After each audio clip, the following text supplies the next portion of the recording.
Indian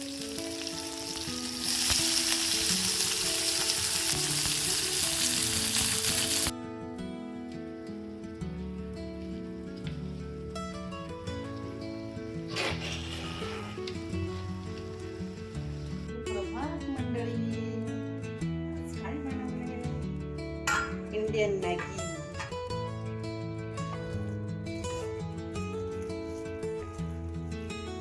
म्हणजे ह्या शेवया आहेत ना गव्हाच्या आहेत आणि ह्या मी खास मशीनवर बनवून घेतलेल्या आहेत. हे लहान मुलांसाठी पण खूप छान आहे. तुम्ही मिरची नका टाकू, असंच द्या, ते खूप आवडीने खातील. हे रोज नूडल्स वगैरे खातात ना, चांगली नाही गोष्ट आहे. तर चला खाऊया.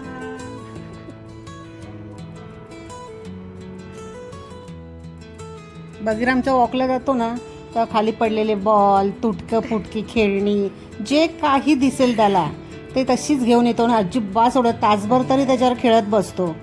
का घाणेरडा येतो. हा बॉल पण त्याला सकाळी वॉकला जाताना भेटलाय आणि इतका घाण झालाय तो बॉल, किती खेचतोय तरी काढत नाहीये तो. बघा आता किती त्याचं चाललंय ते. हो ना, किती गचाळ आहे हा बॉल. बॉटल उठायचो हातून नको. मंडळी चला जेवायला बसूया. अंडा करी आणि हे बोंबील आहेत, अलिबागवरून आणले स्पेशल. हे आपल्या भात, काकडी, लिंबू, कांदा आणि चपाती. चला जेवूया.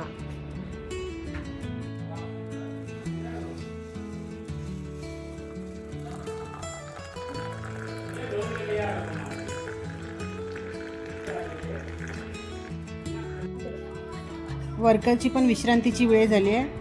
मस्त आपलं बसून चहा बिस्किट खात आहेत.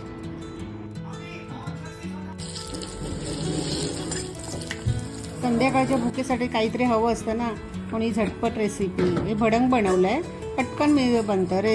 मॅगीपेक्षा लवकर बनतं हे. काय नाही, कढईमध्ये तेल टाकायचं, लसूण टाकायचं, छान खरपूस भाजायचा. मग गॅस बंद करून हळद, मीठ, मसाला टाकायचा आणि कुरमुरे टाकायचे, थोडंसं मीठ टाकायचं. एकदम टेस्टी संध्याकाळचा नाश्ता होतो.